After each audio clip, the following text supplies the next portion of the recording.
aí pessoal, tudo bom com vocês? Meu nome é Aldrin de Carvalho, esse aqui é meu canal, que é o canal do Aldrin, e hoje a gente está aqui novamente para dar prosseguimento à nossa história da filosofia, com base na história da filosofia do Giovanni Reale e do Dario Antiseri. Hoje a gente segue falando de filosofia do Renascimento e começamos a falar especificamente da filosofia política do Renascimento. Hoje com aquele autor que provavelmente é o mais conhecido desse tipo de especulação dessa época, que é o Nicolau Maquiavel. Mas, bom, antes da gente entrar no conteúdo propriamente dito desse vídeo, eu gostaria de lembrá-los de que vocês podem apoiar o canal financeiramente de algumas formas. E quais formas são essas? Bem, vocês podem olhar aí na descrição, vocês vão ver uma lista de links de compras na Amazon para você comprar os livros do Giovanni Reale e do Dario Antiseri, que são basicamente o material didático aqui da nossa série, do nosso curso.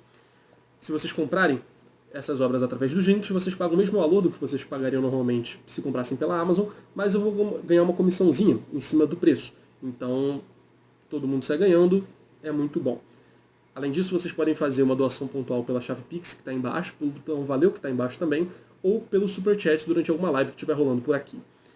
E, bom, mas além de todas essas formas, a melhor forma pela qual você pode me ajudar do ponto de vista financeiro é o Apoia-se. O Apoia-se, para quem não sabe, é uma plataforma de apoio mensal em que você seleciona qualquer valor, no meu caso a partir de R$2, para me doar mensalmente. Dessa forma, por mais que você só me dê R$2, o que a princípio é pouco dinheiro, eu vou ao longo do tempo, enfim, acumulando um dinheirinho que dá para reinvestir no canal de alguma forma, comprando um material, alguma coisa assim. Então, é isso. E além de você ficar super feliz com o fato de estar ajudando uma pessoa que precisa da sua ajuda, você também vai receber um agradecimento aqui no começo dos vídeos. Então eu gostaria de agradecer aí ao Cássio, à Andressa, ao Luiz e ao Denício por serem nossos 4 apoiadores atuais. Então muito obrigado, gente.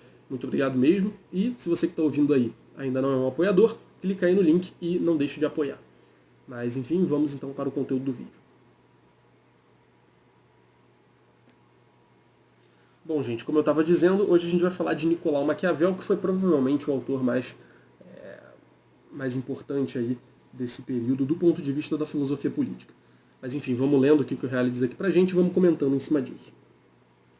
Como Nicolau Maquiavel, nascido em 1469 e tendo morrido em 1527, inicia-se nova era do pensamento político.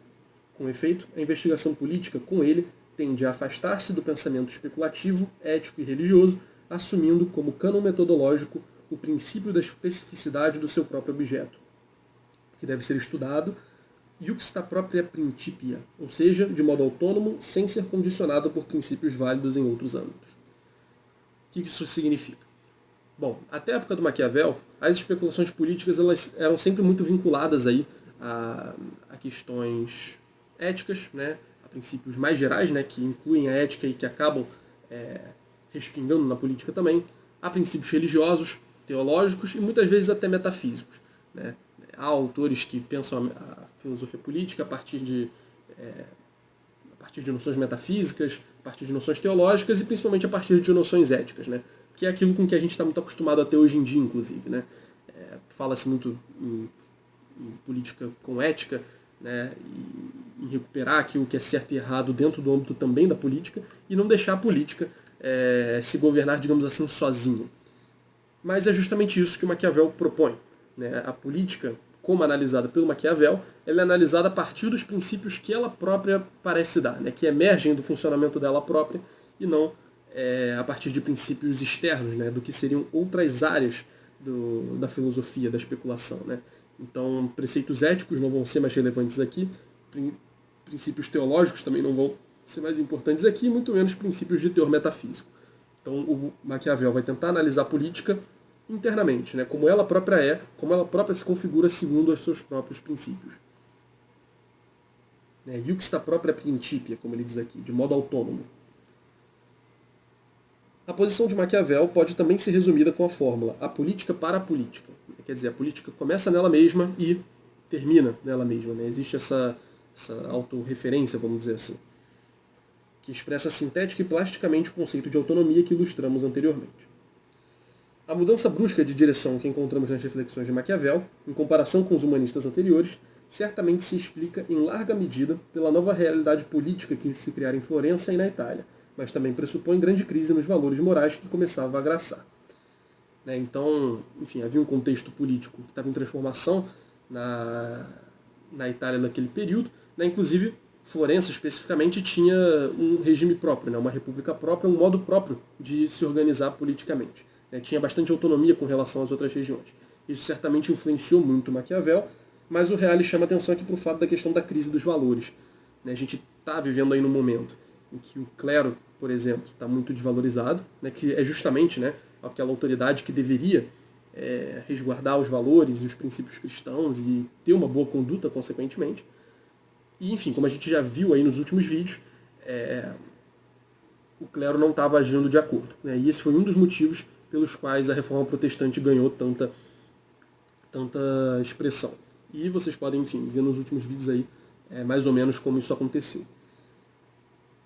Mas então vejam, né? A gente está num momento de crise de valores e isso naturalmente assim, é compreensível, né? Porque num contexto desse se tenta isolar o entendimento da política do entendimento da ética, por exemplo, da conduta humana de maneira geral, né? Justamente porque a ética, na prática, né, no dia a dia, que é constatado na política da época do Maquiavel, a política não parece ser influenciada pela ética, né? A política realmente parece ter um funcionamento autônomo, independentemente daquilo que é certo e daquilo que é errado, porque justamente a sociedade está vivendo uma crise de valores. Então é bastante compreensível que haja essa separação. E aí, no momento em que há essa distinção, né, esse desnível, o Reale diz aqui que ela não apenas demonstrava a divisão entre ser, ou seja, as coisas como elas efetivamente são, e dever ser, as coisas como deveriam ser para se conformarem aos valores morais, mas também elevava essa divisão a princípio e a coloca como base da nova visão dos fatos políticos. Então vejam, né, diante dessa constatação de que há um desnível, né, entre os valores e a forma como as pessoas vivem, que deveria ser de acordo com esses valores, mas não é, o Maquiavel faz uma distinção básica que vai estar presente em toda a concepção dele da política, que é a distinção entre dever ser e ser, né?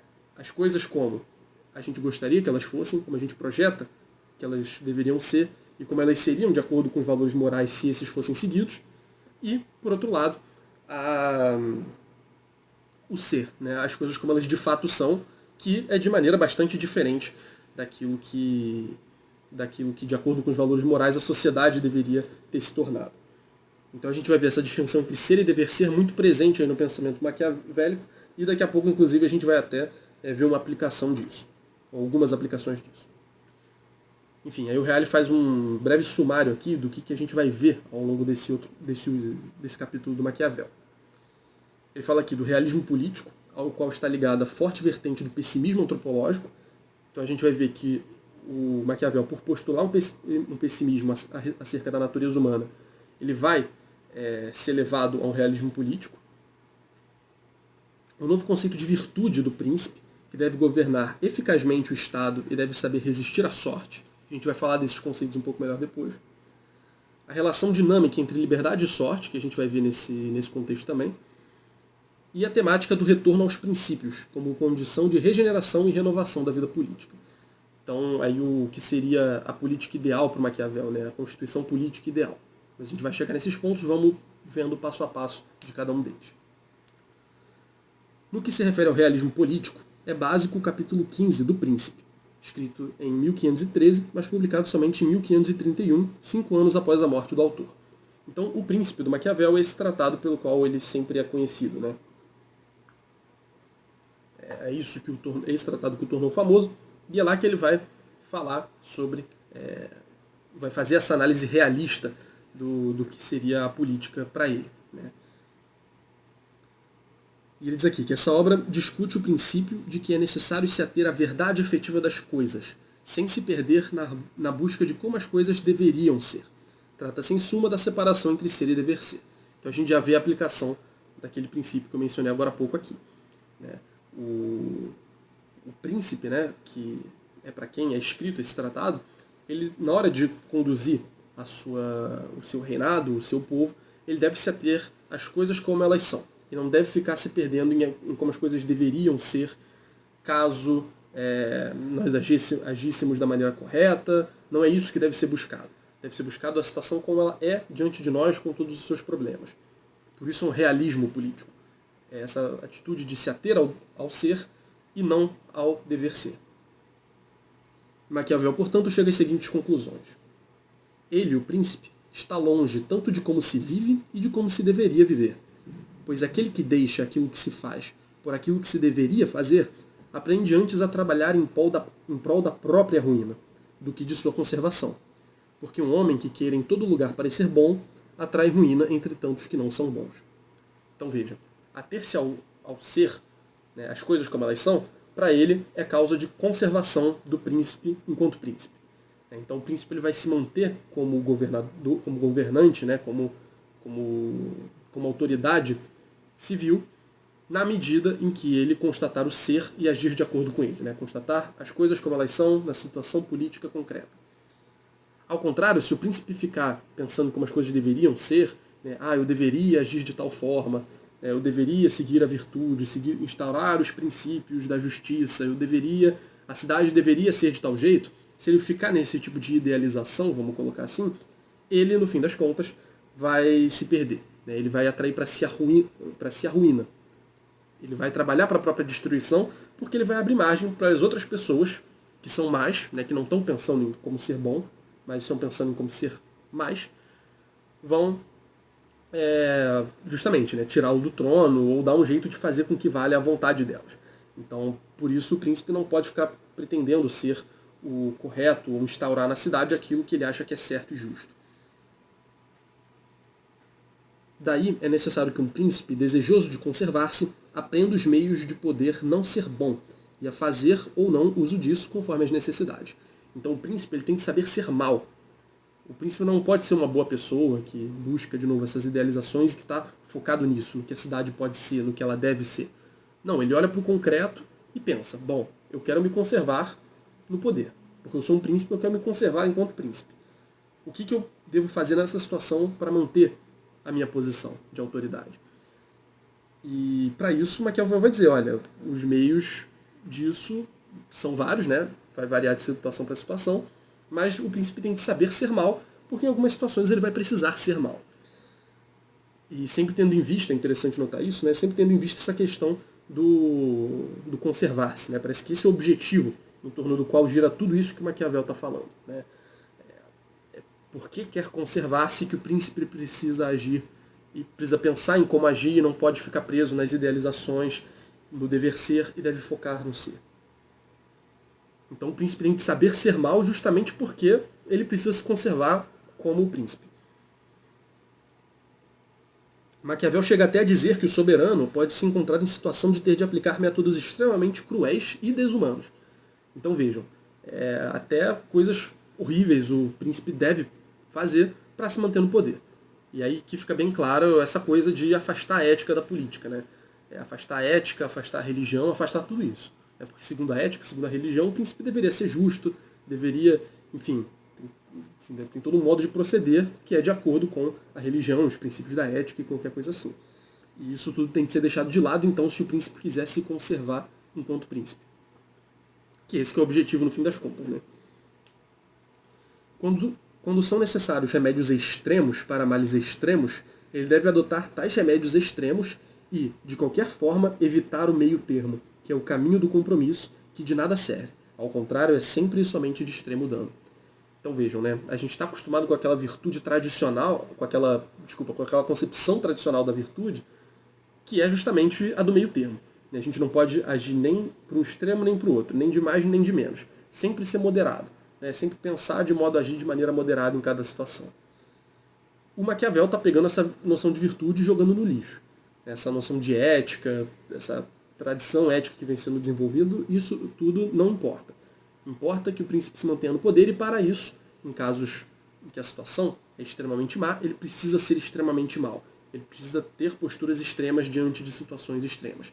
E não agir com prudência e com todas essas formas de moderação que a gente está acostumado a ver na tradição, principalmente a partir de Aristóteles, né? E ele diz aqui que essas considerações estão ligadas a uma visão pessimista do homem. Segundo Maquiavel, em si mesmo, o homem não é bom nem mau, mas de fato tende a ser mau.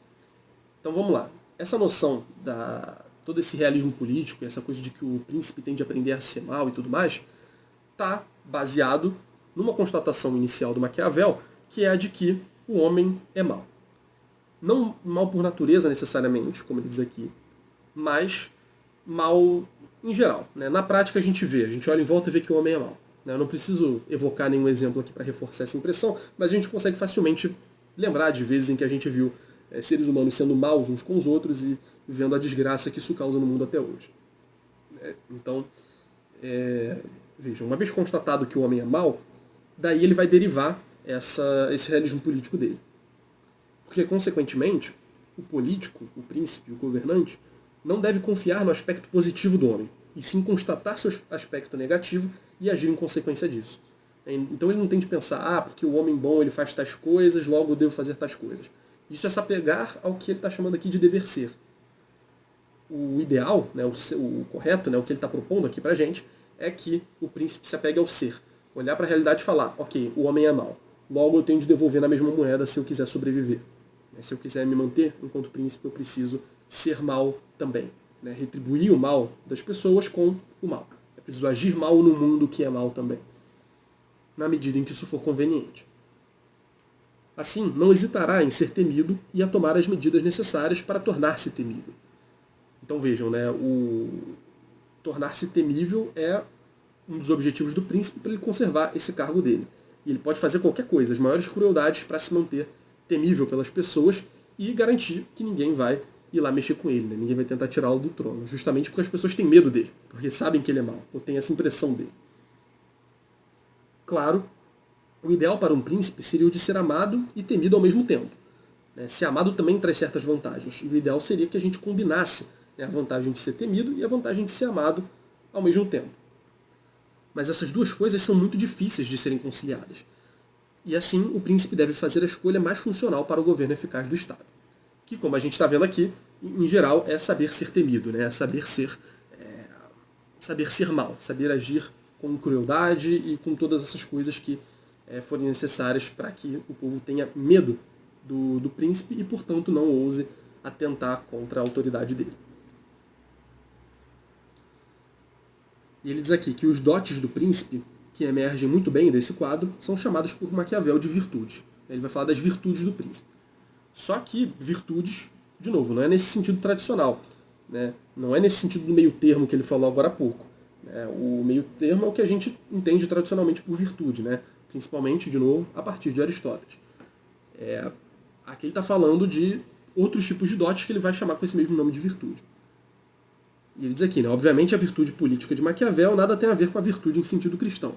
Nada disso que ele vem falando até agora é cristão e tampouco ético de acordo com as tradições que a gente tinha de ética aí, né, pensando principalmente nas obras de Platão e nas obras de Aristóteles. Ele usa o termo retomado da antiga acepção grega de areté. Areté é virtude em grego, né, excelência, e aí se traduz geralmente por virtude. Ou seja, a virtude como habilidade, entendida naturalmente. Então trata-se da areté grega como era concebida antes da espiritualização, que Sócrates, Platão e Aristóteles nela realizaram, transformando-a em razão. Então, ele está pretendendo recuperar um conceito de virtude que seria anterior aí ao que Sócrates, Platão e Aristóteles fizeram com ela, que é o que a tradição legou, né? Que é essa ideia de virtude como meio termo. Para Maquiavel, de novo, não. Né? Não é para buscar o meio termo só leva à ruína. A gente deve buscar fazer atitudes extremas em momentos extremos. É isso que é valorizado por ele aqui. Em particular, essa noção de virtude, recorda o conceito de areté cultivado especialmente por alguns sofistas. Então, em contraposição a Platão e Aristóteles, os sofistas aí são valorizados por ele, pelo menos alguns deles, que teriam, segundo ele, essa visão da areté pré-socrática. Né?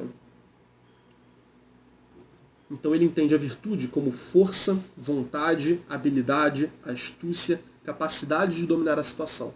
Então a virtude é justamente essa perícia do príncipe de olhar para a situação e agir da melhor forma, da maneira mais maquiavélica, daí que vem o termo, para se manter no poder.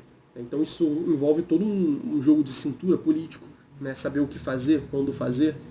Isso é a virtude do príncipe. Saber ser forte, ser astucioso e ponderar todas essas coisas de modo que ele tenha a capacidade de se manter como governante.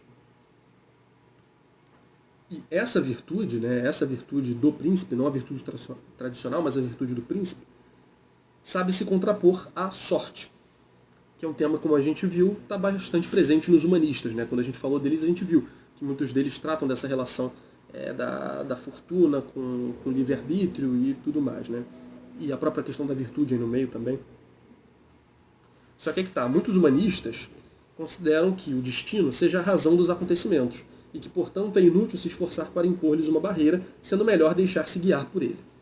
Muitos humanistas pensam diferente também, mas havia essa visão entre vários humanistas de que o destino é tão fatal, né, com perdão da redundância aqui, o destino é tão absoluto que não vale a pena tentar lutar contra ele.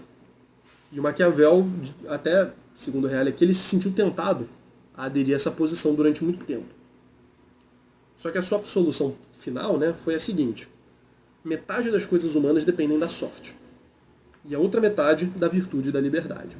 Então, metade das coisas humanas a gente não tem como prever, não tem como mudar. Elas são fruto do destino. Né? A situação em que nós estamos presentes determina essa virtude. Aliás, perdão, essa sorte, né? Essas circunstâncias que não tem como a gente alterar. Agora, a outra metade, o homem pode alterar sim com a sua liberdade e com a sua, enfim, com a sua virtude. Né? E aí Maquiavel escreve: não por acaso, mas que o livre-arbítrio não desapareça, julgo poder ser verdade que a sorte seja árbitra de metade das nossas ações, mas que também ela deixa a nós governar a outra metade, ou quase. Né? Quase a outra metade. Então vocês veem que, de todo modo, a coisa é meio equilibrada. Né? A sorte, ela toma conta de metade da nossa vida e outra metade a gente pode sim dominar. Né? A gente pode sim, virtuosamente, se colocar diante da situação e determinar o que vai acontecer. E o príncipe tem de estar sempre consciente disso. Né? O príncipe, se ele cultiva esse tipo de virtude, né, a virtude que ele está colocando aqui como essa astúcia, essa habilidade, ele vai conseguir tomar conta de pelo menos metade aí das situações que se aparecem para ele. E aí ele faz uma descrição de como se dá esse domínio da virtude e da liberdade sobre a sorte, que, segundo o Reale, aqui é um reflexo da mentalidade da época, mas eu particularmente nunca vi nenhum autor dessa época dizer algo com essas palavras, enfim, eu vou ler aqui e vocês vão ver o que o Maquiavel diz. Maquiavel diz que a sorte é mulher. Vou até colocar entre aspas aqui para não correr o risco de ninguém destacar isso aqui e pensar que sou eu que estou dizendo. A sorte é mulher e, querendo mantê-la sob domínio, é necessário bater-lhe e espancá-la. Então, para Maquiavel, a sorte é como uma mulher que, se você quiser ter algum controle dela, você tem que ser bem violento. Né? Assim como para ele seria supernatural você fazer com uma mulher. Volto a citar entre aspas. O que se vê é que ela deixa-se mais vencer por estes, ou seja, por aqueles de temperamento impetuoso, do que por aqueles que procedem friamente. Então, para o Maquiavel, tanto a sorte quanto a mulher não se deixam vencer por homens frouxos. Elas precisam de um homem que seja firme, né, nesse sentido, e que se imponha diante da situação para que possa dominá-las. Volto a citar. E sempre como mulher, a sorte é amiga dos jovens, porque são menos respeitosos, mais ferozes e as dominam com mais audácia. Então os jovens eles teriam essa virtude nesse sentido, né? Teriam essa força de vontade de se impor. E por isso que, para ele, tanto a mulher quanto a sorte seriam mais amigas dos jovens. Né? Se deixariam dominar por eles com muito mais facilidade. Então, bem, essa é a analogia que o Maquiavel coloca aqui para a gente entender como que seria a relação entre a vontade ou a virtude, a vontade e a virtude, né? O livre-arbítrio e a virtude com relação à sorte. O ideal político de Maquiavel, porém, não é o príncipe por ele descrito, que é muito mais uma necessidade do momento histórico. Então, olha que interessante. Né? Apesar dele descrever o príncipe, falar das virtudes do príncipe e se deter muito tempo nisso, né, como é natural, o título da obra é O Príncipe. Apesar dele descrever essa virtude do príncipe e dar todos esses detalhes aí de como ele deve agir e tal, esse não é o ideal político para Maquiavel. Né? Isso é uma necessidade histórica, dado que as coisas se se configuram de uma determinada forma, né? Dado que a situação concreta é uma situação ruim, né? Onde há o mal e há todas essas coisas, o príncipe tem de reagir dessa forma. Mas isso é circunstancial. Isso é nesse momento em que a gente não vive numa sociedade ideal. Né? E qual seria a sociedade ideal para ele? Qual seria o estado ideal para Maquiavel? O modelo da República Romana, baseada na liberdade e nos bons costumes, e, portanto, um retorno aos princípios. Então, ele vai defender um certo retorno aos princípios dessa sociedade republicana romana, que houve aí há muito tempo e que está sendo retomada aí, pelo menos no campo das ideias, nesse momento em que os textos gregos e romanos estão sendo recuperados e também revalorizados. Então, o ideal político é a República Romana. Né? Num contexto como esse, o príncipe que ele está descrevendo já não teria mais utilidade, não seria necessário agir dessa forma, né? Agir de maneira má e temível e desse jeito todo que a gente está dizendo.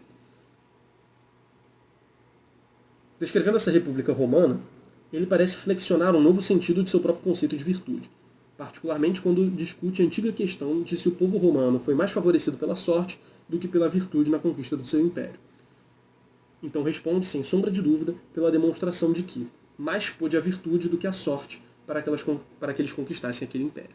Então, o Império Romano só conseguiu se constituir enquanto império, e pensando aqui também na República Romana, né, se constituir, ser aquela coisa grandiosa que é louvada por tantas pessoas, aquilo só conseguiu ficar daquele jeito por causa de virtude. Não foi a sorte que colocou os romanos naquela situação e que fez com que a república deles prosperasse, se tornasse um império e tudo mais. Foi a virtude deles diante da situação que os fez chegar nessa situação. Bom, pessoal, esse vídeo aqui eu estou gravando pela segunda vez, porque eu decidi tirar a tarde hoje para gravar esse vídeo e os próximos 4, ou seja, 5 vídeos no total. Passei mais de 2 horas seguidas gravando, e quando eu fui editar depois eu vi que os vídeos ficaram sem som. Então estou começando agora a gravar tudo de novo. Então eu espero que isso não tenha deixado transparecer nada no vídeo. É até bom que talvez eu esteja sendo um pouco mais sucinto, mas eu espero que isso não tenha perdido nenhuma substância aí do vídeo. Né? Espero que os detalhes tenham ficado com a riqueza necessária. Espero que tenha deixado tudo claro, não tenha me embananado muito na hora de explicar. Porque eu, enfim, estou cansado, só que eu fiquei muito incomodado com ter perdido 5 vídeos de 2 horas e meia de gravação e agora ter de gravar de novo. Então, sei lá, eu espero que a qualidade não baixe por causa disso. E, enfim, agradeço a compreensão de vocês. Bom, a gente se vê no próximo vídeo então, onde a gente continua a falar do pensamento político no Renascimento. Então, não se esqueçam de divulgar o canal aí, para quem vocês acharem que possa se interessar, isso é o mais importante de tudo, mas também apoiem financeiramente daquelas formas que eu mencionei no começo do vídeo, e deixem um like, inscrevam-se no canal, comentem, favoritem o vídeo, porque isso, enfim, não dói, né? Isso aí é uma ajuda gratuita que vocês podem me dar. Mas, de novo, mais importante, divulguem o vídeo para quem vocês acharem que possa se interessar, tá bom? Obrigado, gente. Valeu.